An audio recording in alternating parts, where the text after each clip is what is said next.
ఈ రక్తాన్ని మన లోపలికి వస్తే దేవుడు ఎంత గొప్ప కార్యం చేస్తాడు. ఆ రక్తం చేత నిరంతరం మనం తడిసి ముద్దయిపోవాలి. ఎందుకు రక్తము చేత మనం యేసు రక్తం చేత కడగబడాలి? యేసు ప్రభు మన కొరకు రక్తాన్ని ఎందుకు చిందించాడు అంటే, చూడండి, లేవి కాండము 17వ అధ్యాయము 11వ వాక్యాన్ని ఒక మాట చదువుకుందాం. లేవి కాండము 17వ అధ్యాయము 11వ వచనం. రక్తము దేహములకు ప్రాణము, మీ నిమిత్తము ప్రాయశ్చిత్తము చేయనట్లు బలిపీఠం మీద పోయికై. ఆమేన్. రక్తములో ఏమున్నది? రక్తములో ప్రాణమున్నది. అది దేహమునకు ప్రాణం. Praise the lord. ఈ రోజున ఈ శరీరం అద్భుతంగా ఉంది, అందంగా ఉంది, ఆరోగ్యంగా ఉంది. ఈ శరీరంతో ఏమైనా చేయవచ్చు. ఈ శరీరంలో కూడా పర్ఫెక్ట్ గా రక్తం ఉంటే అన్ని చేయవచ్చు. ఈ రక్తంలో ఏముంటుంది అంటే ప్రాణం ఉంటుంది. రక్తంలో ప్రాణం ఉంటుంది. ఆ ప్రాణము శరీరాన్ని బ్రతికిస్తుంది. ఈ రోజున ప్రాణం పోతే ఈ శరీరం నిష్ప్రయోజనం. ఈ శరీరంలో ఒకట ప్రాణం ఉంది. ఆ ప్రాణం ఎక్కడ ఉందంటే మనలో ప్రవహిస్తున్నటువంటి రక్తంలో ఉంది. రక్తంలో ప్రాణం ఉన్నది. ఈ ప్రాణాన్ని సరిచేయడానికి ఆనాడు దేవుడు బలు రక్తార్పణ చేశారు, బలు అర్పించారు. గొర్రెపిల్లను వధించారు. ఎందుకు? ప్రాణాన్ని జాగ్రత్త కాపాడుకోవడానికి రక్తార్పణ చేశారు అంటే ప్రాణానికి కొన్ని లక్షణాలు ఉన్నాయి.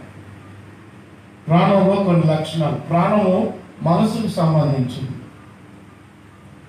ప్రాణం మొత్తం కూడా, నా ప్రాణమా తినుము తాగుము సుఖించు. ప్రాణమా, నా ప్రాణమా తినుము తాగుము, తింటము తాగటము సుఖించటం. ఈ మూడు ప్రాణాలకు సంబంధించినటువంటి అంశాలు. అయితే ఈ తినేదానిలో తాగేదానిలో సుఖించేదానిలో ఏముంటుంది? ఏం తినాలి? రకరకాల తిండి కోరికలు ఉంటాయి. తాగేదానిలో రకరకాల కోరికలు ఉంటాయి. సుఖానికి సంబంధించినటువంటి కారు కావచ్చు, బంగ్లా కావచ్చు, శరీరానికి అలంకరణ కావచ్చు, అన్నీ కూడా కోరికలు. ఈ ప్రాణంకి ఏమి లక్షణాలు ఉంటాయంటే కోరికలు, ఆలోచనలు, తలంపులు, ఉద్దేశాలు, ఇష్టాలు, అభిప్రాయం. ప్రాణంలో ఏముంటాయి? కోరికలు, తలంపులు, ఆలోచనలు, ఇష్టాలు, అభిప్రాయం. ఇవన్నీ ప్రాణానికి సంబంధించినటువంటి గుణలక్షణాలు. ప్రాణం అంతా ఎక్కడ ఉంటుంది అంటే తినేదాని మీదో, తాగేదాని మీదో, లేకపోతే సంపాదించే దాని మీదో. ఇవన్నిటినీ శరీరానికి కావలసినటువంటి సౌలభ్యాన్ని, శరీరానికి సంబంధించినటువంటి కోరికలు, ఇష్టాలు నెరవేర్చుకోవడానికి మనిషి ఎన్ని విడితనాలు పాపాలనే చేయవచ్చు. సో మన కోరిక తీరకపోతే ఏం చేస్తారు? కోరిక తీరిన దయ్యాలు ఏం చేస్తాయి చెప్పండి? కోరిక తీరిన దయ్యాలు మనుషుల మీద పడతాయి కదా, కోరికలు తీర్చుకుంటే. అంతా ఎట్లయినా వాని ఇష్టాన్ని నెరవేర్చుకోవాలి, ఎట్లయినా వాడు సుఖపడాలి. ఎలాగైనా అంటే ఏ పాపమైనా చేయవచ్చు. అందుకని ప్రాణం దేన్ని ప్రేరేపిస్తుంది?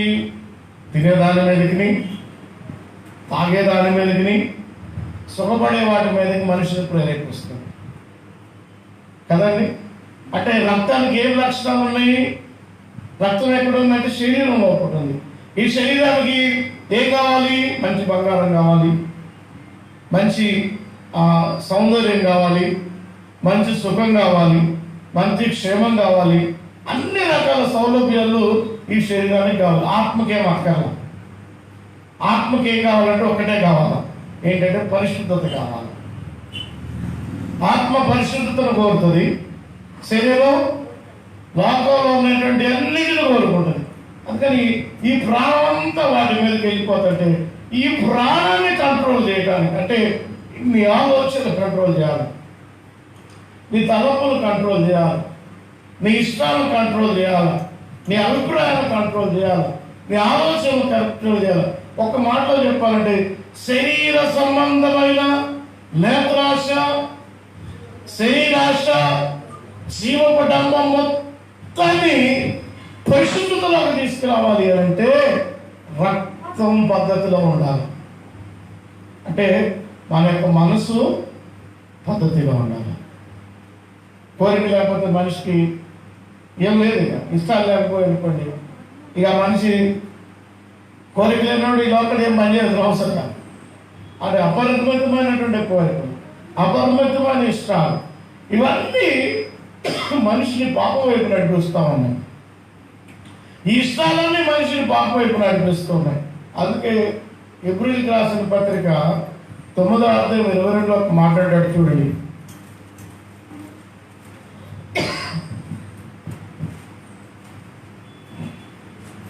9వ అధ్యాయం 22వ వచనం. మరియు సమస్త వస్తువులను రక్తము చేత శుద్ధి చేయబడిననియు, అమ్మా రక్తము చిందించబడకుండా పాపక్షమాపణ కలగదనియు సాధారణంగా మనం తెలుసుకోవాలి. నీ ప్రతి వస్తువే కానీ ఈ లోకంలో నువ్వు సంపాదించుకున్న ప్రతిది కూడా యేసయ్య రక్తం చేత ప్రతిష్ఠించబడాలి. సంపాదించుకునే నీవు కూడా యేసు రక్తంతో ప్రతిష్ఠించబడితే నీవు పాప క్షమాపణ పొందుకొని పరిశుద్ధపరచబడతావు. నీ వస్తువులన్నీ కూడా దేవుని చేత శుద్ధి, దేవుని రక్తం చేత నీవు పరిశుద్ధంగా ఉంటావు. నీవు వాడేవన్నీ కూడా పరిశుద్ధంగానే ఉంటావు. అందుకే అంటాడు, మీరు పరిశుద్ధాలంకృతులై దేవుని యొద్దకు రమ్మంటాడు. పరిశుద్ధాలంకృతులై దేవుని దగ్గరకు రావాలి. చూడండి, యోహాను పత్రిక, మొదటి పత్రిక 3వ అధ్యాయం 4వ వచనంలో పాపము చేయి ప్రతివాడును ఆజ్ఞ అతిక్రమించు.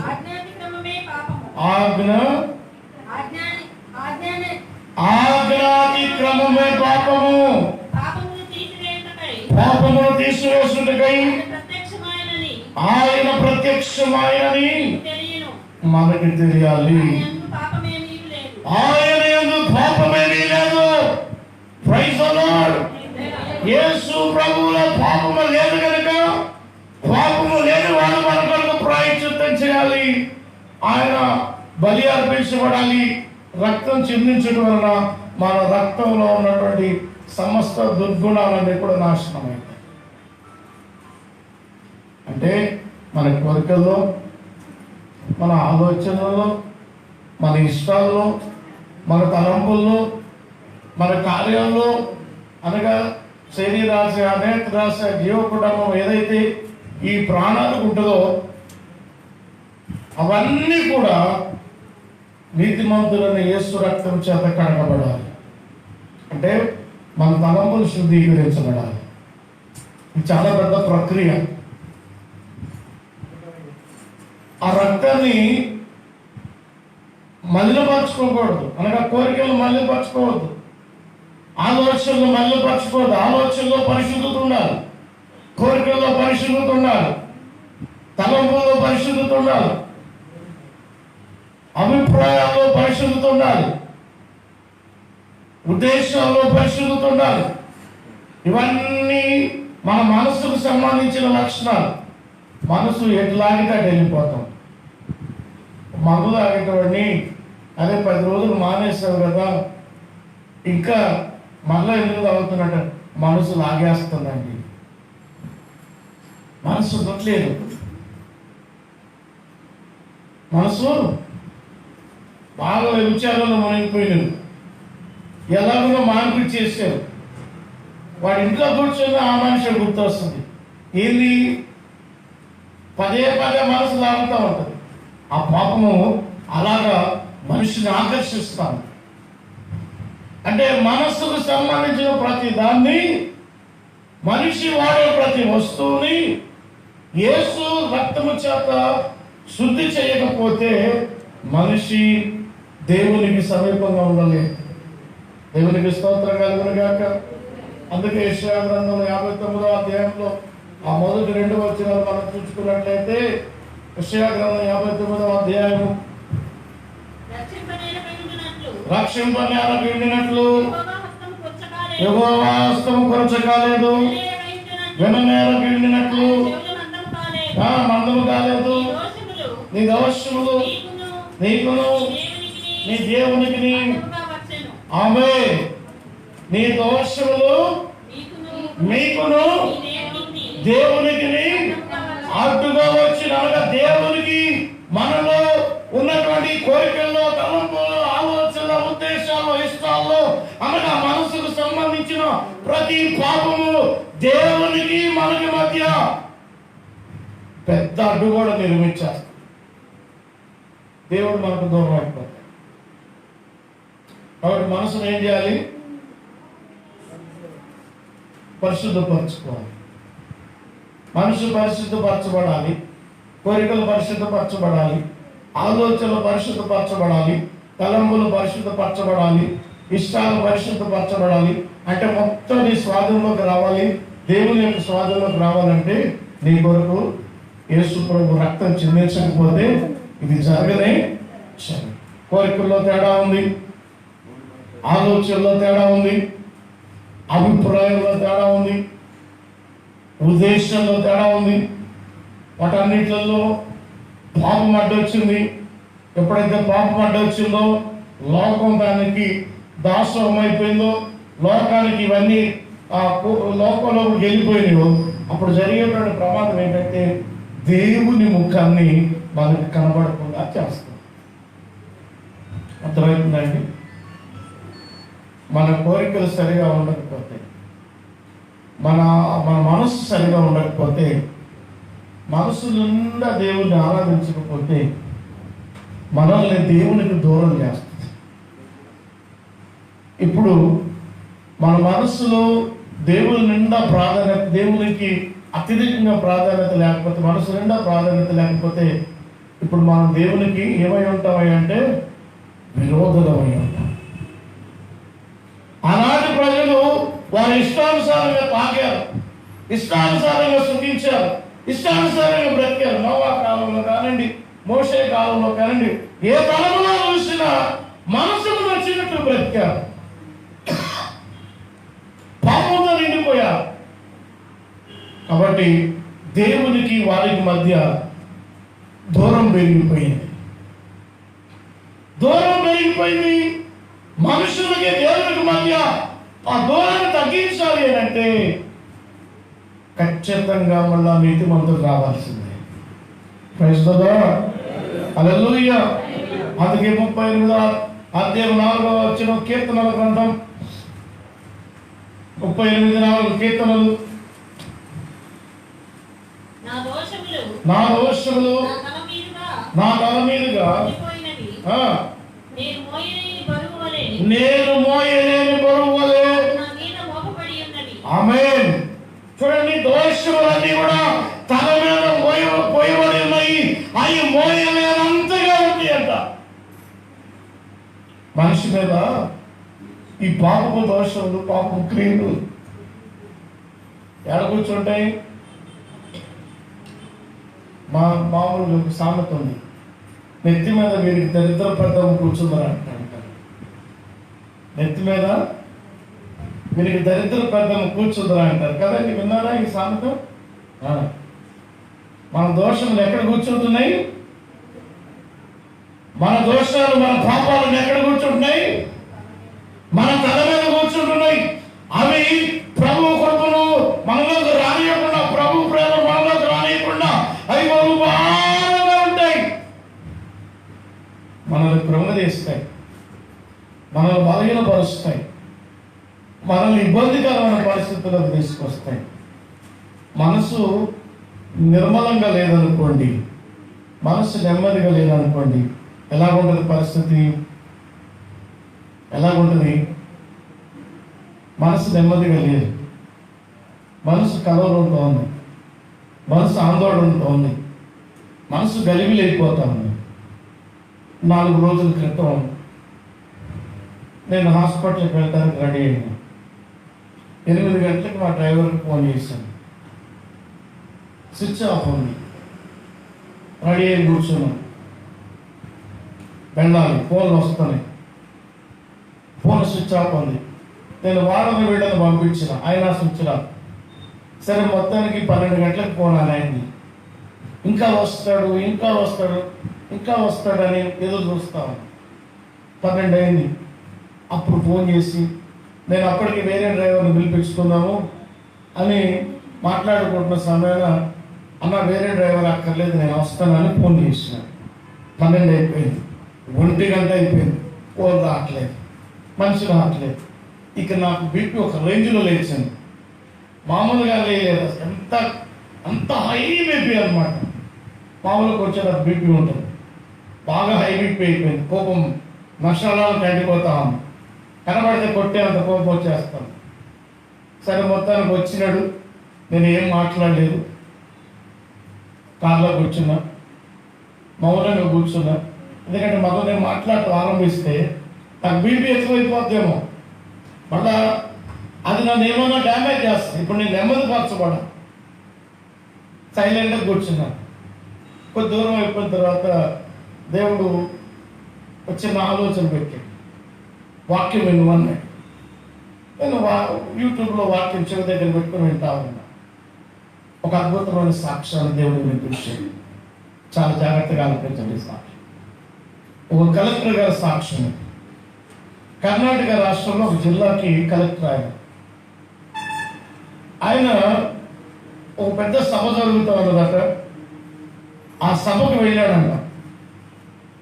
ఆ మీటింగ్ జరుగుతూ ఉంది. చాలా పెద్ద పెద్ద స్థాయి జనులు పైన ఉన్నారు. ఆ సభ పెట్టిన కలెక్టర్ గారి కోసం ఎదురు చూస్తూ ఉన్నారు. ఈ కలెక్టర్ గారు మెల్లిగా వచ్చి పాస్టర్తో కూర్చున్నటువంటి ఆ గ్యాలరీలో ఆ స్థలంలో కూర్చున్నారట. కూర్చున్న తర్వాత ఆ సభ నిర్వాహకులు చూసి, అయ్యో కలెక్టర్ గారు వచ్చారు, వెళ్ళి ముందు బయట పిలుద్దామని చెప్పేసి ప్రసంగానికి సిద్ధమవుతున్న దైవజనులను ఆపాడట.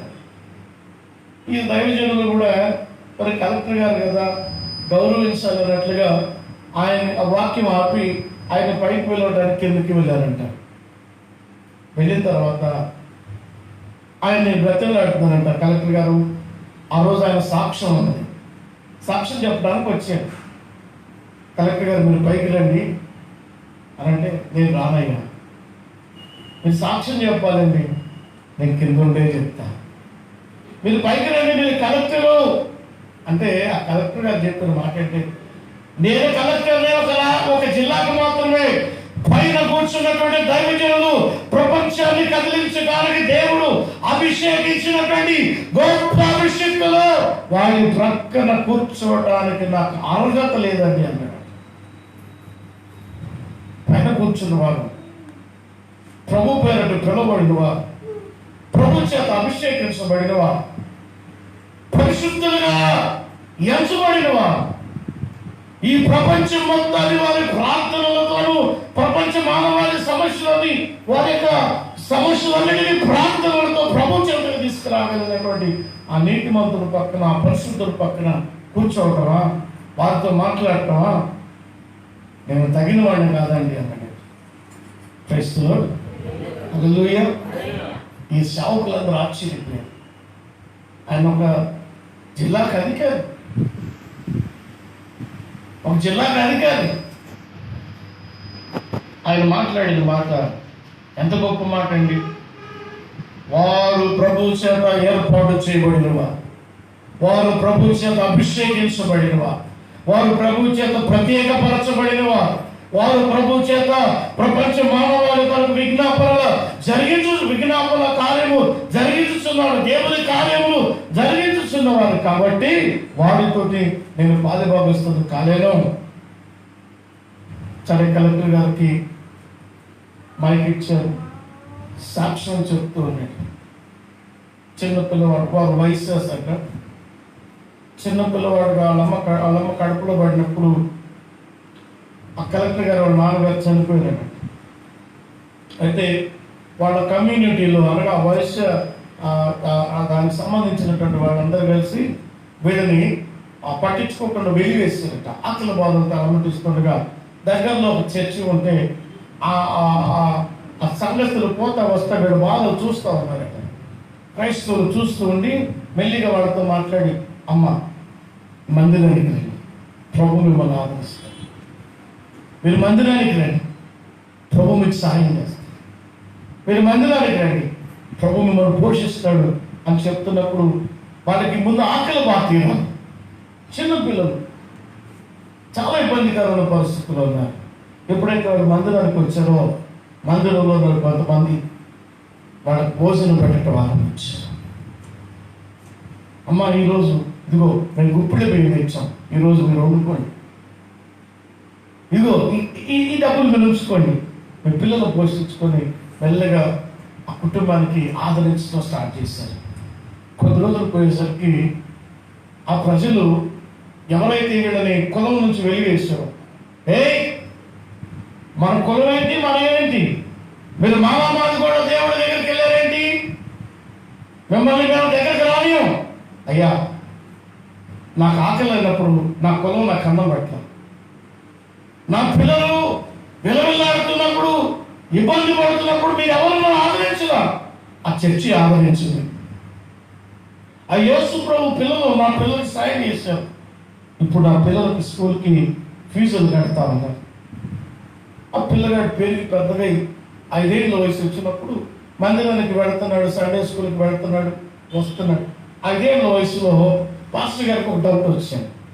ఏంటంటే ప్రతిరోజు ప్రతి సండే ఆదివారం కొత్త చెప్పులు ఎవరు వేసుకొస్తే ఆ చెప్పులు మిస్ అయిపోతున్నాయంట. కొత్త చెప్పులు మిస్ అయిపోతున్నాయంటే పాస్టర్ గారికి డౌట్ వచ్చింది. ప్రతి వాళ్ళు వచ్చి పాస్టర్ గారు మా చెప్పులు మిస్ అయిపోయినాయని కంప్లైంట్ పెడుతున్నారంట. పాస్టర్ గారికి కంప్లైంట్ పెట్టేసరికి పాస్టర్ గారు ఏం చేస్తారు, రేపు బాబు ప్రతి ఆదివారం మన దగ్గర చర్చి వచ్చేటువంటి వాటి కొత్త చెప్పులు పోతున్నాయి, నువ్వు వెళ్ళి చర్చి ఆ గుమ్మం దగ్గర చర్చికి వచ్చిన వాడు చెప్పుల దగ్గర కాపలా ఉండిపోవాలి. పిల్లడు ఎంతో సంతోషంగా పరిగెత్తి ఆ కాపలా ఎక్కడ చెప్పుల దగ్గర కూర్చున్నాడు. ఇక అలా కూర్చోటం ఆరంభించాడు. అలాగే కూర్చోటం ఆరంభించాడు. మందిరం పోషిస్తూ ఉంది, మందిరం చదివిపిస్తూ ఉంది, మంచి పొజిషన్లోకి వచ్చాడు. ఇంటర్మీడియట్ అయిపోయింది. పాస్టర్ గారు బాధ వేసిందంట. వీడు చిన్నపిల్లగాడిగా ఉన్నప్పుడు చెప్పాను, కానీ ఇప్పుడు యవనస్తుడు అయ్యాడు కదా,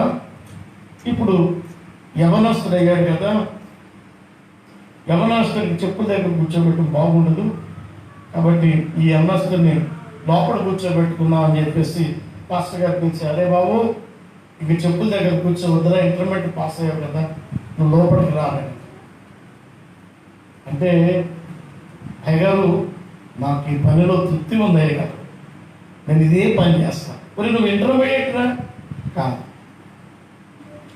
దేవుని పనిలో నాకు తృప్తి ఉన్నది. ఏ పని అది? చెప్పుల దగ్గర కాపలా కూర్చునే పని. రైతులో చర్చి గుమ్మము దగ్గర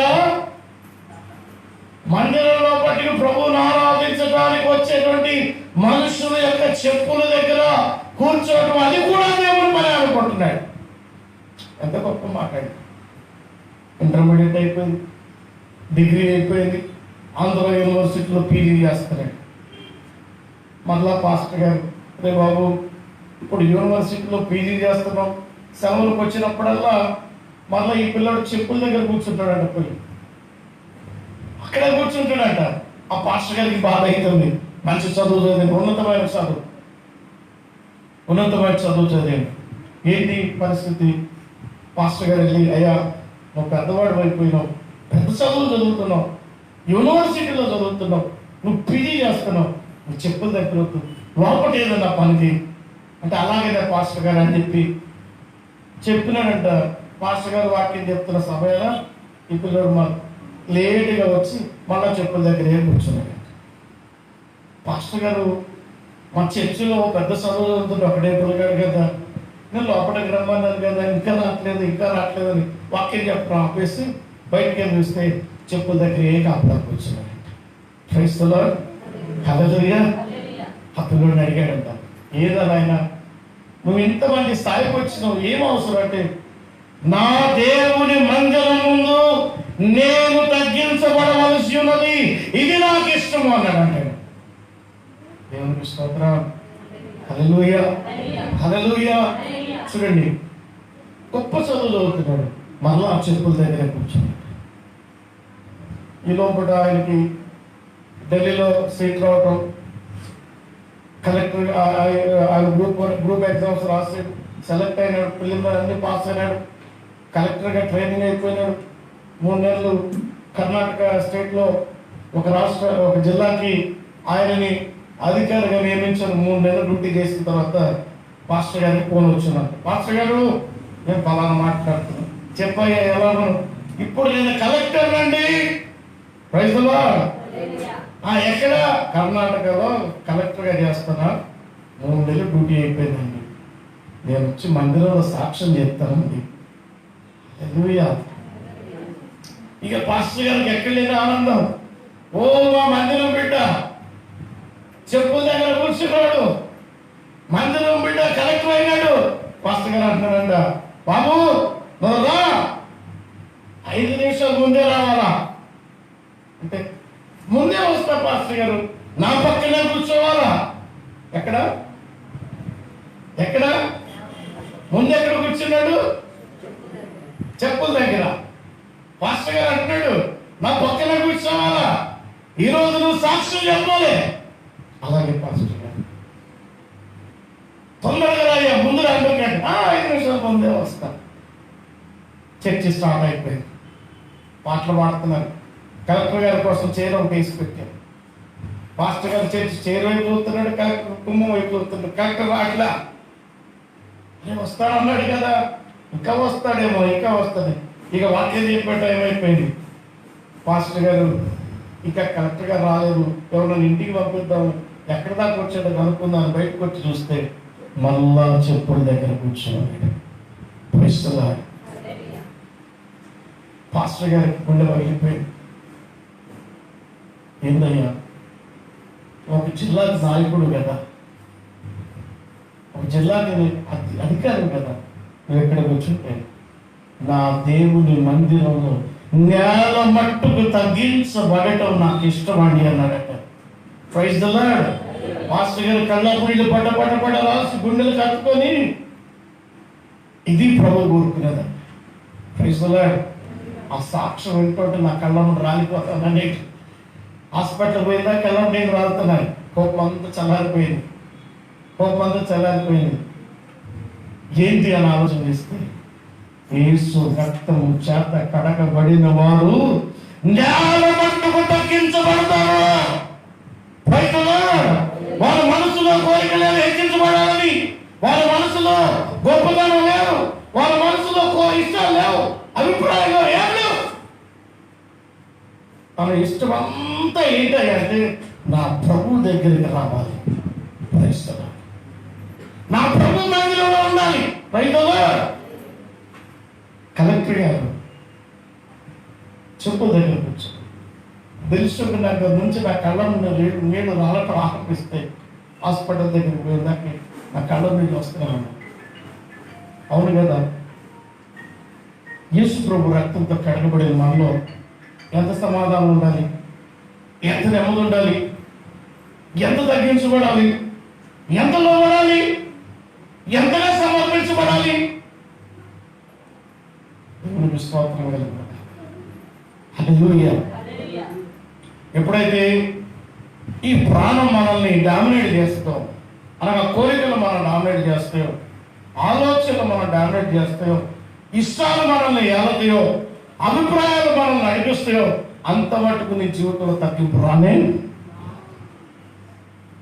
ఎప్పుడైతే ఇవి హెచ్చరించబడతాయో ప్రభువుకి మన ముఖాన్ని దూరం చేస్తాయి.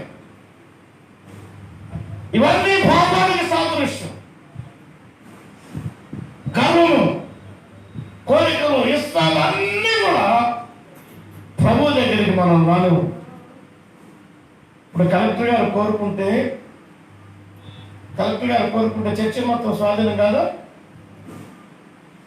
అవునా కదా? ఆయన ఒక అధికారి, అందులో ఆ మందిరంలో పెరిగిన వారు, అందులో ఆ మందిరం యొక్క జనులు ఆయనకు తిండి పెట్టారు. ఆ మందిరంలో విశ్వాసులు ఆయన చదువులకు సహాయం చేస్తారు. గొప్పవాడయ్యాడు. పలానా మందిరంలో కలెక్టర్ ఉన్నాడంటే ఎంత ఘనత ఉండేది మందిరానికి ఘనత. కానీ కలెక్టర్ ఏమనుకుంటున్నాడు? నా దేవుని మందిర గుమ్మము దగ్గర కాపల కుక్క వల్ల ఉండటం నాకు ఘనత అనుకుంటున్నాడు.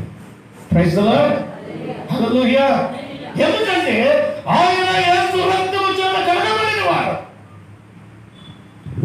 యేసు పరిశుద్ధతలకు వచ్చిన వాడు, యేసు క్రీస్తులో పడికి వచ్చాడు కనుక ఆయన నేల మట్టుకు తగ్గించబడ్డాడు. దేవునికి స్తోత్రం కలుగును. అందుకే ఎఫెసీయులకు రాసిన పత్రిక 1వ అధ్యాయం 7వ వచనంలో ఒక అద్భుతమైన మాట ఉంటుంది చూడండి. దేవుని కృపా మహదైశ్వర్యమును బట్టి ఆ ప్రియునియందు ఆయన రక్తము వలన మనకు విమోచనము, మన అపరాధములకు క్షమాపణ. ఆమేన్. దేవుని కృపా మహదైశ్వర్యమును బట్టి ఆ ప్రియుడైన యేసు క్రీస్తు యందు యేసయ్య రక్తము వలన ఏ జరుగుతుంది? మనకు విమోచనయు, మన అపరాధములన్నిటికీ క్షమాపణ కలుగుతూ ఉన్నది. హల్లెలూయా, హల్లెలూయా. మనల్ని యేసు రక్తం విమోచిస్తుంది, ఈ లోకము నుంచి విమోచిస్తుంది, మన శాపముల నుంచి విమోచిస్తుంది, మన బలహీనతల నుంచి విమోచిస్తుంది, సకల విధములైన పాపముల నుంచి విమోచించి మనకు క్షమాపణ కలుగు చేస్తాం. Praise the Lord. Hallelujah. Yesayya రక్తాన్ని మనం జ్ఞాపకం చేసుకుంటే 2 లక్షణాలు మనం జ్ఞాపకం చేసుకోవాలి. ఒకటి విమోచన, రెండవది క్షమాపణ. ఒకటి విమోచన, రెండవది క్షమాపణ. ఇప్పుడు మన దగ్గర క్షమించలేని గొడవ ఉన్నదనుకోండి, నిన్ను ఏదో ఒక రోజు ఏదో ఒక రకంగా నిన్ను ద్వేషిస్తుండొచ్చు, వారికి నీకు మధ్య ఏదో గొడవ ఉండొచ్చు, వారికి నీకు మధ్య ఏదో మిస్అండర్స్టాండింగ్ ఉండొచ్చు. వారిని ఎదుటొచ్చి నిలబడితే మనసులో ఏమంటుందంటే, వీడా నన్ను అన్నట్లు అన్నాడు, నటిస్తున్నాడు నా దగ్గర. ప్రైజ్ ది లార్డ్ అక్క, ఆ ప్రైజ్ ది లార్డ్ బ్రదర్, ఈ దుర్మార్గుడు మనకి అన్నాడు, మనసులో ఉంటుంది, వీడు మళ్ళా నా దగ్గరకు వచ్చి నటిస్తున్నాడు. యేసు రక్తం ఏం చేస్తుంది? క్షమించే గుణాన్ని నేర్పుతుంది మనలో. Praise the Lord. హల్లెలూయా. అన్నిటికంటే అతి బలమైనటువంటి ఆయుధం ఏంటంటే క్షమాపణ. అన్నిటికంటే అత్యంత బలమైనటువంటి ఆయుధం మన జీవితంలో క్షమాపణ. యేసు రక్తము చేత కడగబడిన వారిలో క్షమాపణ గుణాన్ని పెంపొందిస్తుంది. నీకు క్షమించే గుణం లేదా, నువ్వు క్రైస్తవుడుగా బ్రతకటానికి అర్హత లేదు. విమోచించబడాలి. దేని నుంచి విమోచించబడాలి? ఈ లోక కోరికల నుంచి విమోచించబడాలి. దేని నుంచి విమోచించబడాలి? ఈ లోక ఇష్టాలకి, ఈ లోక ఆలోచనలకి, ఈ లోకపు తలంపులకి, ఈ లోక అభిప్రాయాలకి, ఈ లోకపు ఇష్టాయిష్టాలన్నిటిలో నుంచి మనం విమోచించబడి దేవునికి మాత్రమే ఇష్టమైనటువంటి బ్రతకటానికి ప్రయత్నం చేయాలి. దేవునికి స్తోత్రం కలుగును గాక. హల్లెలూయా. అత్యంత బలమైన ఆయుధం ఏంటి? క్షమాపణ. ఈ క్షమాపణ గుణము నీకు రావాలి అంటే పరిశుద్ధుడైన యేసయ్య రక్తములో మనము కడగబడవలసినది. ఒక రోజున యేసు ప్రభువు మీద 150 కిలోల బరువైనటువంటి శిలువను మోపారు. శిలువ నొప్పి తీసుకువెళ్తున్నారు. అనేక రకాలుగా అవమానిస్తూ ఉన్నారు, అనేక రకాలుగా ద్వేషిస్తున్నారు. ఆ సమయంలో ప్రభు అన్న మాట జ్ఞాపకం ఎవరికైనా, తండ్రి మీరేమి చేయిస్తున్నారో మీరు ఎరుగరు కనుక వీరిని ఏ స్థితిలో ఆయన క్షమించమని అడుగుతున్నాడు. బరువైన శిలోమానం, గాయపరచబడిన దేహం, కొరడాదెబ్బలతో చీల్చబడిన దేహం, అది భయంకరంగా హింసించబడినటువంటి పరిస్థితి, ఉమ్మి వేయబడిన పరిస్థితి, పిడిగుద్దులు గుద్దబడిన పరిస్థితి, ఘోరాది ఘోరంగా ఆయన అవమానించినటువంటి పరిస్థితులలో ఆ ప్రజలను ఏమంటున్నారు? తండ్రి ఏం చేస్తున్నారో తెలియదు నాయన, కనుక వీరిని క్షమించండి. యేసయ్య ఆయుధం ఏంటి? యేసయ్య ఆయుధం ఏంటి? క్షమించకం. అదే పరిశుద్ధుడైన యేసు క్రీస్తు పరిశుద్ధమైన రక్తము నీలో ఉంటే, నువ్వు రక్తము చేత కడగబడితే, ఆ రక్తము చేత శుద్ధి చేయబడితే మనలో బలమైన ఆయుధం ఏముంటుందంటే క్షమాపణ. క్షమాపణ ఉన్న దగ్గర శత్రుత్వం ఉండదు, క్షమాపణ ఉన్న దగ్గర ద్వేషం ఉండదు, క్షమాపణ ఉన్న దగ్గర పగ ఉండదు, అసూయ ఉండదు, ఏముండదు. క్షమాపణ ఉన్న దగ్గర జాలి ఉంటుంది, దయ ఉంటుంది, ప్రేమ ఉంటుంది. చాలామంది నాకు అప్పుడప్పుడు మాట్లాడుతూ ఉంటారు, వాళ్ళు నీకు అంత ద్రోహం చేశారు కదా అన్నయ్య, పెద్ద వాడితో ఎందుకు అంటే నవ్వుతారు. ఎందుకు అంటే యేసు ప్రభు చెప్పిందేంటి? పైసలు నిజంగా నేను యేసయ్య రక్తంతో కడగబడితే, యేసయ్య రక్తంతో కడగబడితే యేసయ్య గుణాల్లోకి నేను ట్రాన్స్ఫర్మేషన్ జరిగిపోవాలి. ఆయన లోపలికి మార్పు చెందాలి. ఎప్పటి వరకు మార్పు చెందాలంటే నా చివరి ఆఖరి క్షణం వరకు మారుతూనే ఉండాలి, మార్చుకుంటూనే ఉండాలి. చివరి ఆఖరి క్షణం ఈ లోక సంబంధమైనటువంటి జీవితం నుంచి పరలోక సంబంధమైన జీవితంలోకి మారుతూనే ఉండాలి. అలాగ మార్చగలిగిన సామర్థ్యం యేసయ్య రక్తంలో ఉన్నది. యేసయ్య రక్తంలో ఏమున్నది? క్షమాపణ ఉన్నది. Praise the Lord. Hallelujah, hallelujah. అంత మాత్రమే కాదు కానీ చూడండి, మరొక వచ్చిన అద్భుతమైన వచ్చిన మీకు జ్ఞాపకం చేస్తాను. దేవుని పరిశుద్ధ గ్రంథంలో హెబ్రీయులకు రాసిన పత్రిక 18వ అధ్యాయం 4వ వాక్యం చదువుదాం. 18వ అధ్యాయం 4వ వాక్యం.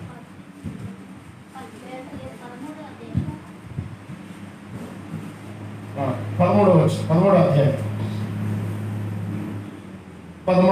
4వ వచనం.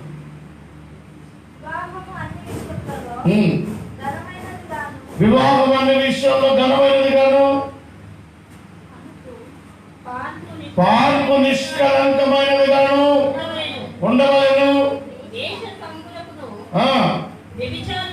వ్యభిచారులకును దేవుడు ఆమేన్. వివాహం అంటే ఈ లోక సంబంధమైనది కాదు. సంఘము దేవునితో వివాహం జరుపుకోవడానికి, వధువు సంఘము దేవుడితో వివాహం జరుపుకోవాలి. వధువైన ఈ సంఘంలో ఎవరికి తావులేదు? చదవండి ఆ వచనాన్ని.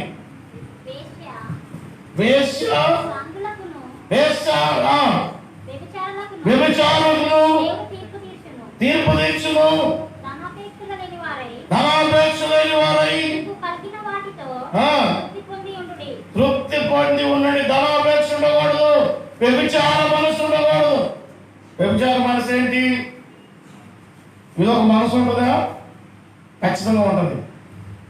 పైకి ప్రేమగా నటిస్తూ ప్రైజులాడు చేస్తూ వందనాలు చేస్తూ లోపల ఆశ్రయించుకునే మనసు ఉందే, ఇదే వ్యభిచార మనసు.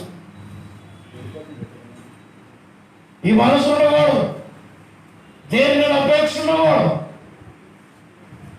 అటువంటి సంఘాన్ని దేవుడు వివాహం చేసుకుంటాడు. దేవునికి స్తోత్రం కలుగును గాక. హల్లెలూయా, హల్లెలూయా. అంత మాత్రం నిర్గమకాండం 12వ వచనంలో మరొక చక్కని మాట చూడండి. యేసు రక్తం వలన ఏం జరుగుతుందో చూద్దాం.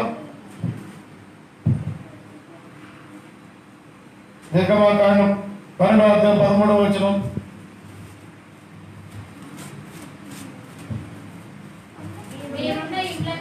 మీరున్న ఇండ్ల మీద ఆ రక్తం మీకు గుర్తుగా ఉండను. ఆ రక్తమును చూచి మిమ్మను నశింపచేయక దాటిపోయేదను. Praise the Lord. హల్లెలూయా, హల్లెలూయా.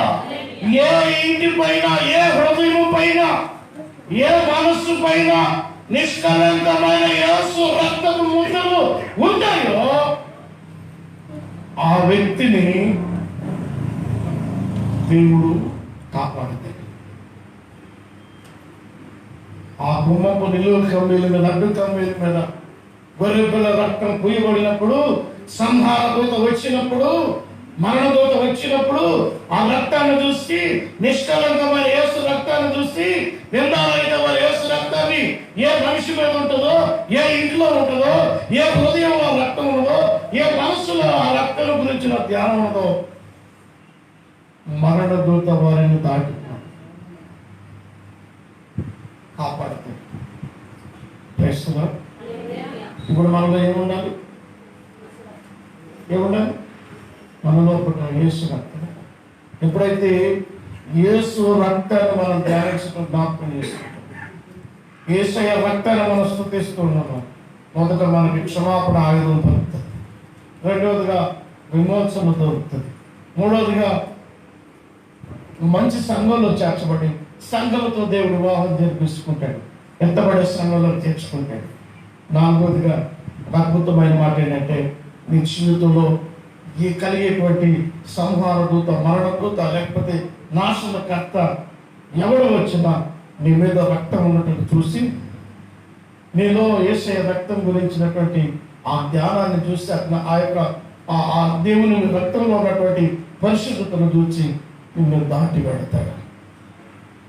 అందుకే అంటమ్మా, ఏ తెగులు నీ గుడారమును సమీపించు, ఏ తెగులు నీ గుడారమును సమీపించు.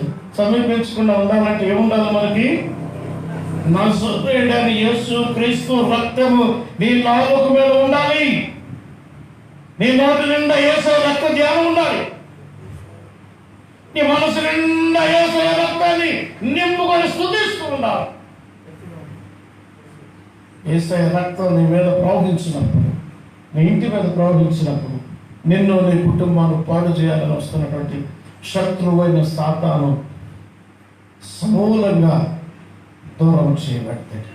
ప్రశ్నలాడు ఆ రక్తము చూచినప్పుడు చదువు ఒకసారి.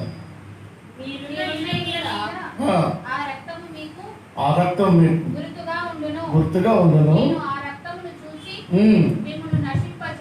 ఆమేన్. యేసయ్య రక్తము మీకు గుర్తుగా ఉన్నది. యేసయ్య రక్తము నీ మీద పోయబడితే అది పరిశుద్ధ ముద్ర వేయబడుతుంది. యేసు క్రీస్తు పిల్లలు అని ముద్రించబడినప్పుడు ఆ ముద్ర యేసయ్య పిల్లల వీరు అని ఆ ముద్ర చూచినప్పుడు నాశనం మనకు రాక అది మనం విడిచి వెళ్ళిపోతాం. నాశనం మనకు రాక అది మనల్ని విడిచి వెళ్ళిపోతాం. చూడండి, యేసయ్య రక్తాన్ని మనం జ్ఞాపకం చేసుకుని స్తుతించినప్పుడు యేసయ్య రక్తంలో సంహార దూతని నాశనం చేసేటువంటి, దూరం చేసేటువంటి శక్తి ఉంది. యేసయ్య రక్తంలో ఉన్న శక్తి ఏంటంటే నీలో పరిపూర్ణమైన తగ్గింపుని, పరిపూర్ణమైన మనస్సుని, పరిపూర్ణమైన ప్రేమను పుట్టించే గుణ లక్షణాలు ఉన్నాయి. అంత మాత్రమే కాదు, ఈ లోక సంబంధమైన ప్రతి వాటి నుంచి విమోచించే శక్తి యేసయ్య రక్తంలో ఉన్నది. దేవునికి స్తోత్రం కలుగును గాక. హల్లెలూయా. చూడండి, ఏప్రిల్ రాసిన పత్రిక 13:12. కావున యేసు కూడా తన స్వరక్తము చేత ప్రజలను పరిశుద్ధపరచుటకై గర్విని ఎదుట వెలుపట శ్రమ పొందెను. చాలండి. యేసు రక్తం మనల్ని ఏం చేస్తుంది? మళ్ళా చదువుతాం, వచ్చిన జాగ్రత్త చదవండి. యేసు కూడా తన స్వరక్తము చేత ప్రజలను పరిశుద్ధపరచుటకై గవిని వెలుపట శ్రమ పొందెను. Praise the lord. యేసయ్య రక్తాన్ని నువ్వు నిత్యము ధ్యానిస్తే ఏమి జ్ఞాపకం వస్తుందో తెలుసా? మన జీవితాల్లో పరిశుద్ధత. మనం పరిశుద్ధపరచబడాలంటే ఏమన్నారు మన దగ్గర? యేసయ్య రక్తాన్ని ఎంతగా మనం ధ్యానిస్తే అంతగా పరిశుద్ధపరచబడాలి. పరిశుద్ధమైనటువంటి జీవితంలోకి, పరిశుద్ధమైనటువంటి మార్గాల్లో, సాత్వికమైనటువంటి మనస్సు కలిగి, మన మనస్సు లోకంలో ఉన్న పాపం వైపు వెళుతుంటే ఆ మనస్సును తీసుకొచ్చి యేసు రక్తంతో బంధించి దేవునిలో ఉన్న పరిశుద్ధతలో మనల్ని ప్రవేశిస్తుంది యేసు రక్తం. Praise the lord. యేసయ్య రక్తము యేసయ్య పరిశుద్ధతలోకి మనల్ని ప్రతిష్ఠిస్తుంది. ఒక మాటలో చెప్పాలంటే యేసయ్య రక్తాన్ని మనం ధ్యానిస్తున్నప్పుడు మనం పరిశుద్ధపరచబడతా ఉంటాం. ఆమేన్. హల్లెలూయా. యేసయ్య రక్తం మనల్ని ఏం చేస్తుందంటే పరిశుద్ధపరుస్తుంది. పరిశుద్ధపరిచేటువంటి శక్తి, పరిశుద్ధపరిచేటువంటి ప్రభావం, పరిశుద్ధపరిచే మహిమ ఒక్క నజరేయుడైన యేసు రక్తంలో ఉన్నది. మరి ఎందులో లేదు? ఎందులో లేదు? గంగానదిలో మునిగితే పరిశుద్ధి వచ్చిందా? బట్టలు మార్చుకుంటే పరిశుద్ధి వచ్చిందా? వచ్చిందా? యజ్ఞ యాగాలు చేస్తే వచ్చిందా? ధూపదీప నైవేద్య ఆరాధనలు అగరబత్తులు ముట్టిస్తే వచ్చిందా? రాదు. ఎందుకంటే మనస్సు మారట్లేదు. వారి మనస్సు లోపలనే ఉంటూ అన్ని క్రతువులు నిర్వహిస్తూ ఉంటారు. కానీ యేసు ప్రభు రక్తము మనస్సుని పరిశుద్ధపరుస్తుంది. మనస్సుకు బట్టిన దరిద్రాన్ని వదిలించింది, మనస్సుకు బట్టిన మలినాన్ని వదిలించింది. అనగా మన కోరికల్లో, మన తలంపుల్లో, మన ఆలోచనలో, మన ఉద్దేశంలో, మన యొక్క క్రియలన్నిటిలో ఉన్నటువంటి పాపాన్ని సమూలంగా తీసివేసి ఈ లోకంలో పరలోకపు వ్యక్తిగా పరిశుద్ధతలో జీవించేటట్టుగా చేస్తుంది. దేవునికి స్తోత్రం కలుగును గాక. హల్లెలూయా. మనస్సును నిర్మలపరుస్తుంది, మనస్సును పరిశుద్ధపరుస్తుంది. మనసు సరిగా లేకపోతే లోకంలోన్నిటికి దాసులం అయిపోతాం. అందుకే రక్తంలో ప్రాణం కాదు అన్నాడు. నీ ప్రాణం ఆయాసకరంగా ఉంటే అనారోగ్యం పాలవుతావు. నీ ప్రాణం ఉల్లాసంగా ఉంటే, ఉత్సాహంగా ఉంటే నువ్వు ఆరోగ్యకరంగా ఉంటావు. నీ ప్రాణం నెమ్మది కలిగితే నీ ఇంటిల్లి పాలకి నెమ్మది. నీ ప్రాణం ఉల్లాసంగా ఉంటే నీ సమాజం మొత్తం ఆనందంగా ఉంటుంది. అంటే నిన్ను, నీ ఇంటిని, నీ సమాజాన్ని, నీ గ్రామాన్ని సంతోషపరచడానికి యేసు ప్రభు తన పరిశుద్ధమైన రక్తంతో నిన్ను పరిశుద్ధపరచును గాక. ఆమేన్. యేసయ్య రక్తాన్ని జ్ఞాపకం చేసుకుంటే ఏమొస్తుంది మనకి? యేసయ్య రక్తాన్ని స్తుతిస్తే ఏమొచ్చింది? పరిశుద్ధత వచ్చింది. ఎందుకంటే ఆ యేసయ్య రక్తం నిష్కలంకమైన రక్తం, అది నిందారహితమైన రక్తం, పరమ పవిత్రమైన రక్తం, అత్యంత పరిశుద్ధమైన రక్తం. అది ఎప్పుడైతే మన మీద ఉపయోగపడుతుందో, మన హృదయంలో ఆ రక్తం గురించినటువంటి ఆలోచనలు, ఆ రక్తం గురించిన ఇష్టం మనలో అధికమవుతుందో, ఈ లోక దూత మనల్ని దాటిపోతాయి. ఈ లోక కోరికలతోటి, ఈ లోకపు ఇష్టాలతోటి, ఈ లోకపు అలవాట్లతోటి, ఈ లోకపు అనేకమైనటువంటి అవినీతి అక్రమాల్లోకి వెళ్ళే మనిషి ఆగిపోతాడు. అక్రమాన్ని మన లోపలికి రాలేడు ప్రభు, అన్యాయాన్ని మనలోకి రాలేడు, కోపాన్ని రాలేడు, మోసాన్ని రాలేడు, అబద్ధాన్ని దొంగతనాన్ని రాలేడు. ఏ విధమైనటువంటి క్రియలు మన జీవితంలోకి రానియకుండా నీతి క్రియల్లో పరిశుద్ధమైన మార్గాల్లోకి మనల్ని దేవుడు నడిపిస్తాడు. ఇలాంటి సంబంధమైనటన్నిటి నుంచి విమోచిస్తాడు. కాబట్టి యేసయ్య రక్తము మనకి విమోచన కలుగజేస్తుంది. లోకము నుంచి విమోచన, లోకము నుంచి, లోకపు పోకడ నుంచి విమోచన, లోకపు అధికారం నుంచి మనకు విమోచన కలుగజేసి అత్యంత బలమైన ఆయుధాన్ని జీవితంలో ఇచ్చి క్షమాపణ అనేటువంటి గుణాన్ని నీకు ఇచ్చి ఎంత ఇబ్బందికరమైన పరిస్థితుల్లో ఉన్నా క్షమించే మనసు కలిగిన వారు ప్రభుకి ఇష్టలుగా మారుతారు. వారి మీద యేసు రక్తం ఉంటే ఈ లోక సంబంధమైనటువంటి ఏ శ్రమ, ఏ అప్పు, ఏ బాధ నీ దగ్గరికి రాదు. నేను దూరం నీ దగ్గర నుంచి పారిపోతాయి. కాబట్టి నీ మీద నిత్యం యేసు రక్తం ఉండాలి. నీ నోట ఎప్పుడు యేసు రక్తం గురించి ధ్యానం ఉండాలి. నీకు ఎప్పుడు యేసు రక్తాన్ని స్తుతించిన వారుగా ఉండాలి. అప్పుడు నిన్ను పరిశుద్ధమైన మార్గాల్లో ప్రభు నడిపిస్తాడు. దేవునికి స్తోత్రం కలుగును గాక. హల్లెలూయా, హల్లెలూయా.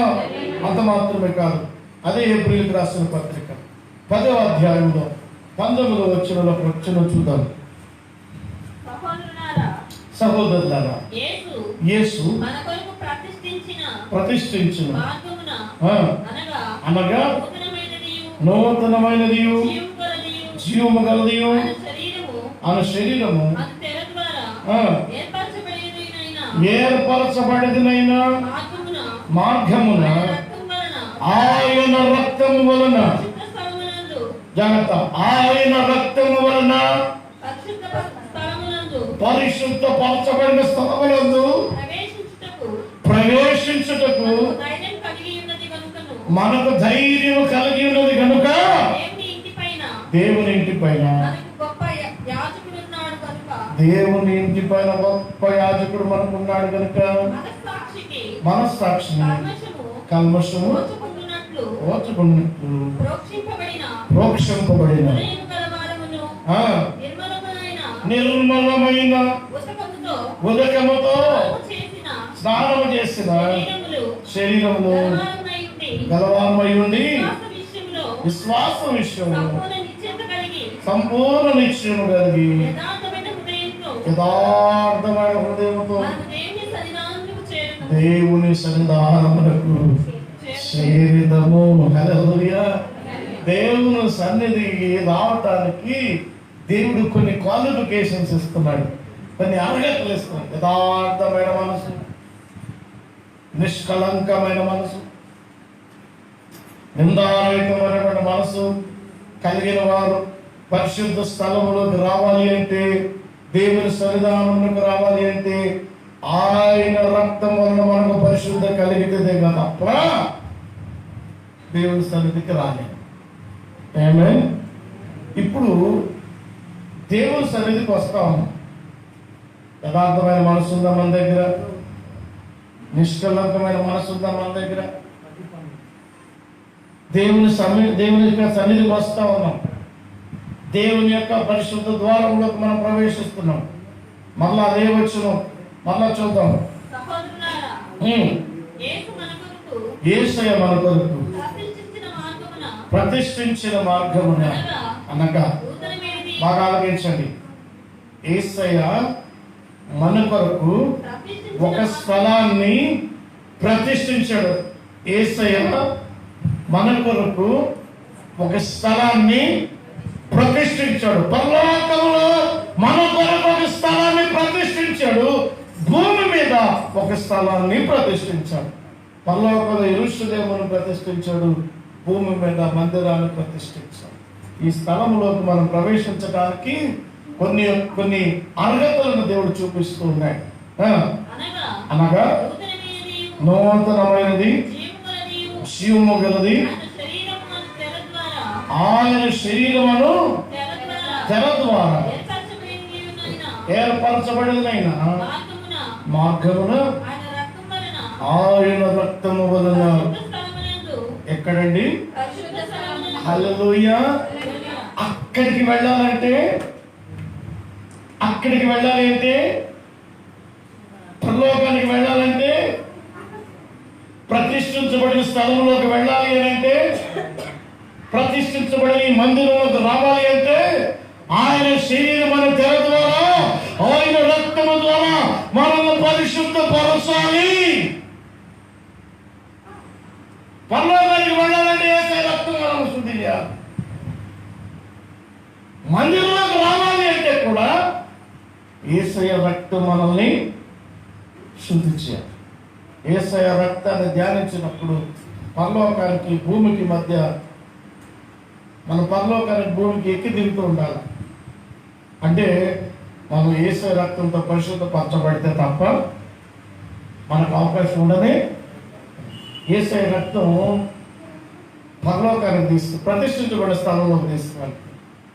యేసయ్య రక్తాన్ని జ్ఞాపకం చేసుకుంటే చాలా మంది యేసు రక్తం దీవెన ఆశీర్వాదాలు ఇప్పుడు మనకి ఇంపార్టెంట్ కాదు. ఏది ముఖ్యమైనదంటే యేసయ్య రక్తం ద్వారా పరిశుద్ధపరచబడిన ప్రతిష్ఠించబడిన స్థలంలో మనము ఉండవలసి ఉన్నది. చదవండి. ప్రవేశించుటకు మనకు ధైర్యం కలిగి ఉన్నది కనుక దేవుని ఇంటి పైన మనకు గొప్ప యాజకుడు ఉన్నాడు. గనుక మనస్సాక్షి కల్మషము ప్రోక్షింపబడిన హృదయం గలవారును నిర్మలమైన ఉదకముతో స్నానము చేసిన శరీరమును గలవారమై ఉండి విశ్వాస విషయంలో సంపూర్ణ నిశ్చయత కలిగి ఆమేన్. హల్లెలూయా. దేవుని సన్నిధానానికి రావాలి అంటే నిర్మలమైన ఉదక స్నానం చేయాలి. దేనిలో చేయాలి అంటే యేసయ్య రక్తంలో చేయాలి. యేసయ్య రక్తాన్ని మనం స్తుతిస్తే ప్రతిష్ఠించబడిన స్థలంలోకి ధైర్యం గలవారుగా వెళుతూ మన కొరకు యేసయ్య ఇంటి మీద ఒక ప్రధాన యాజకుడు సిద్ధమై ఉన్నాడు. మనం పిలుచుకోవడానికి, మన దగ్గర తీసుకోవడానికి ఆ ప్రధాన యాజకుడి దగ్గరికి వెళ్ళాలి అంటే భూమి మీద యేసయ్య రక్తం మనతో ఉండాలి. యేసయ్య రక్తంలో మనం ఉండాలి. Praise the lord. యేసయ్య రక్తం అంటే ఏమిటి? ధైర్యం వస్తుంది. పరలోకానికి వెళ్ళే ధైర్యం, మందిరానికి వెళ్ళే ధైర్యం, పిరికివాడికి ఉండే ధైర్యం కాదు. Praise the lord. కాబట్టి ఇప్పుడు ఏం చేద్దాము? యేసయ్య రక్తాన్ని మనసు నిండా నింపుకుందాం. హృదయం నిండా యేసయ్య యొక్క మహిమలో మనం జ్ఞాపకం చేసుకునేటట్లుగా ఆయన రక్తాన్ని శుద్ధీకరించబడినటువంటి ఆ రక్తంలో మనం ప్రతిష్ఠించబడినట్లుగా ఆ రక్తాన్ని మనం పదే జ్ఞాపకం చేసుకోవాలి. యేసయ్య రక్తంలో ఉన్న శక్తి ఏంటంటే భూమి మీద నువ్వు ప్రతిష్ఠించబడతావు, ఆకాశం మీద ప్రతిష్ఠించబడతావు, నేల మట్టుకు తగ్గించబడతావు, నిర్మలమైన మనశ్శక్తి గలవారుగా మారుతారు, పరిశుద్ధమైన మనశ్శక్తి గలవారుగా మారుతారు, దేవునికి సాక్షులుగా ఉంటారు. పరలోకంలో దేవుని ఇంటి దగ్గరికి వెళ్ళటానికి, యజమానుడి దగ్గరికి వెళ్ళటానికి, యాజకుని దగ్గరికి వెళ్ళటానికి మనం ధైర్యం గలవారుగా మార్చబడతాం. Praise the Lord. Hallelujah, hallelujah. చివరిగా ప్రకటన గ్రంథం 12:11 వచనం. 12:11 ప్రకటన గ్రంథం. వారు గొర్రెపిల్ల రక్తమును బట్టి తామిచ్చిన సాక్ష్యమును బట్టి గాని వారిని జయించి ఉన్నారు కానీ మరణం వరకు తన ప్రాణములను ప్రేమించుకున్నవారు కాదు. ప్రైజ్ ది లార్డ్, హల్లెలూయా. ఇక్కడ రెండు విషయాలు ఉన్నాయండి. ఒకటి గొర్రెపిల్ల రక్తము, రెండవది సాక్ష్యం. ఒకటి గొర్రెపిల్ల రక్తము, రెండవది సాక్ష్యం. ఏంటి సాక్ష్యము అంటే మనం ఇంతకుముందు చెప్పుకునే అన్ని జ్ఞాపకం. ఏంటి సాక్ష్యము? ప్రాణాన్ని దేవునికి సమర్పించుకోవడం, కోరికలను జయించడం, ప్రాణములో యేసును ప్రతిష్ఠించుకోవడం. నా ప్రాణమా యెహోవాను సన్నతించుము, నా అంతరంగములో సమస్తము ఆయన పరిశుద్ధ నామమును సన్నతించుము. నా ప్రాణమా యెహోవాని, ప్రాణము దేవుణ్ణి సన్నతించాలి. నీ కోరికల్లో దేవునికి మహిమ ఉండాలి, నీ ఆలోచనలో దేవుని మహిమ ఉండాలి, నీ తలంపుల్లో దేవుని మహిమ ఉండాలి, నీ ఇష్టాల్లో దేవునికి మహిమ ఉండాలి, నీ కోరికల్లో దేవుని మహిమ ఉండాలి, నీ అభిప్రాయాల్లో నీ దేవునికి మహిమ ఉండాలి. కాబట్టి అవన్నీ కూడా దేవుని సన్నుతించేటట్టుగా, స్తుతించి గణపరిచేటట్టుగా మన కోరికలు, ఇష్టాలు, ఆలోచనలు ఉండాలి. దేవునికి స్తోత్రం కలుగును గాక. హల్లెలూయా. వారు గొర్రెపిల్ల రక్తమును బట్టి ఏమండి? ఏంటది? సాక్ష్యం. సాక్ష్యం. యేసు ప్రభు రక్తం చెందించారు. ఇది కన్ఫర్మ్, ఇది పర్ఫెక్ట్, 100% డామ్ షూర్. యేసయ్య రక్తం చెందించాడు అన్నది ఖచ్చితమైన మాట. సాక్ష్యం ఉందా మనకి? ఉందా మనకి? నాకు వచ్చిన జవాబు రావాలి. సాక్ష్యం ఉందా? నిర్మలమైన ఉదకముతో స్నానం చేసిన మనసుందా? పరిశుద్ధపరచబడిన మనసు ఉన్నదా మనకి? తగ్గించబడిన మనసు ఉన్నదా? క్షమించే గుణం కలిగిన మనసు ఉన్నదా? పరిశుద్ధత అనేటువంటి స్థితిలో మనం ఉన్నామా? అదే సాక్ష్యం. ఆ సాక్ష్యం ఉన్నదా ఈ రోజున? చూడండి, వారు గొర్రెపిల్ల రక్తమును బట్టి, తామిచ్చిన సాక్ష్యమును బట్టి వారిని జయించి ఉన్నారు. వాడు ఎవడు? వాడు? వాడెవరు? చెప్పండి. వీడు అస్సలు మంచోడు కాదు అన్నయ్య, విద్యాసక్రమం. ఆవిడ భార్య గురించి భర్త గురించి భార్య కంప్లైంట్ చేస్తున్న దగ్గర భార్య అస్సలు మంచోడు కాదు, భార్య అస్సలు మంచిది కాదు. ఈ సాక్ష్యం వింటా ఉంటాను నేను. గొర్రెపిల్ల రక్తమును బట్టి, తామిచ్చిన సాక్ష్యమును బట్టి వారిని ఎవరిని జయించాలంటున్నాడు? ఎవరిని జయించాలంటున్నాడు?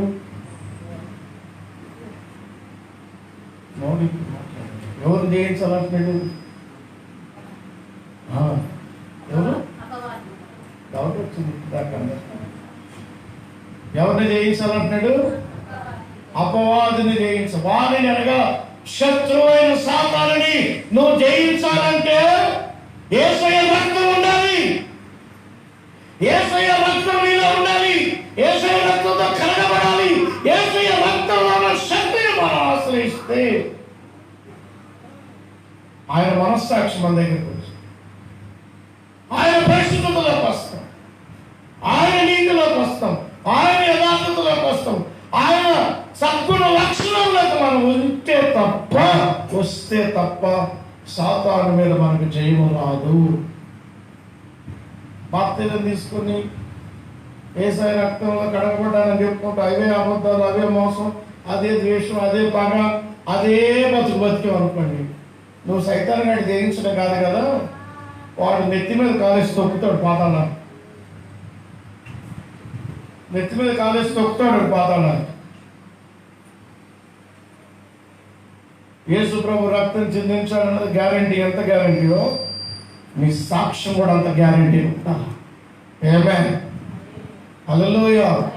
రెండు కళ్ళల్లో ఏ కన్ను బీగేసుకున్నా గుడ్డోళం అయిపోతాం. రెండు కళ్ళు బాగున్నాయి అందరికి, లేనోళ్ళు ఏం చెప్పలేము, ఎందుకంటే అది దేవుని యొక్క కృప అక్కడ ఉంటుంది. కానీ మనకి రెండు కళ్ళు బాగా ఇచ్చింది కదా దేవుడు. ఉన్నాయా? లైట్లు బాగున్నాయా? బాగానే ఉన్నాయి కదా. ఒక కన్ను బీగేస్తా ఎట్లుంటుంది? ఒక కన్నుతో చాలా కష్టం కదా. అలాగనే యేసయ్య రక్తం ఒక కన్ను అయితే నీ సాక్ష్యం మరొక కన్ను. ఈ రెండు కళ్ళు భద్రంగా కాపాడుకోవాలి. ఈ రెండు కళ్ళని జాగ్రత్తగా కాపాడుకోవాలి. రెండు కళ్ళని జాగ్రత్తగా కాపాడుకుంటే వారిని చేస్తా. అంటే యేసయ్య రక్తం చిందించాడు, ఆల్రెడీ రక్తం చిందించాడు. అది పర్ఫెక్ట్, అది ఖచ్చితమైనది, అందులో ఏ తేడా లేదు. ఉన్న తేడా అంటే మన సాక్ష్యంలోనే, ఉన్న తేడా అంటే మనలోనే. ఈ సాక్ష్యం సరిగా లేకపోతే అపవాది మన మీద చేయాలని కలిగి ఉంటాడు. కానీ ప్రభు అంటాడు, రక్తం మీ మీద పోయబడినప్పుడు మిమ్మల్ని ముట్టక మీ మీద నుంచి, మీ దగ్గర నుంచి వాడు దాటి పెడతాడు అని రాసింది. సాక్ష్యం బాగున్న వాళ్ళ దగ్గరికి ఎవ్వరు వచ్చి ఏం చేయలేరు. క్రైస్తవులో జయము కలిగి ఉంటుంది. ఎప్పటిదాకా అంటే మరణించే అంతమని, మరణముల వరకు తమ శరీరములను ప్రేమించిన వారు కాదు. ఒకటి యేసయ్య రక్తం మంచి మనస్సాక్షిని కలుగు చేస్తుంది. మంచి సాక్ష్యం గలవారుగా తయారు చేసి పరలోకంలో ప్రతిష్ఠించబడిన స్థలానికి, భూమి మీద ప్రతిష్ఠించబడిన స్థలానికి నిన్ను నడిపించుగాక. హల్లెలూయా. అట్టి కృప యేసయ్య రక్తం ద్వారా మనకు తోడై ఉండను కాక. తలవంచని ప్రార్థన చేసుకున్నాం.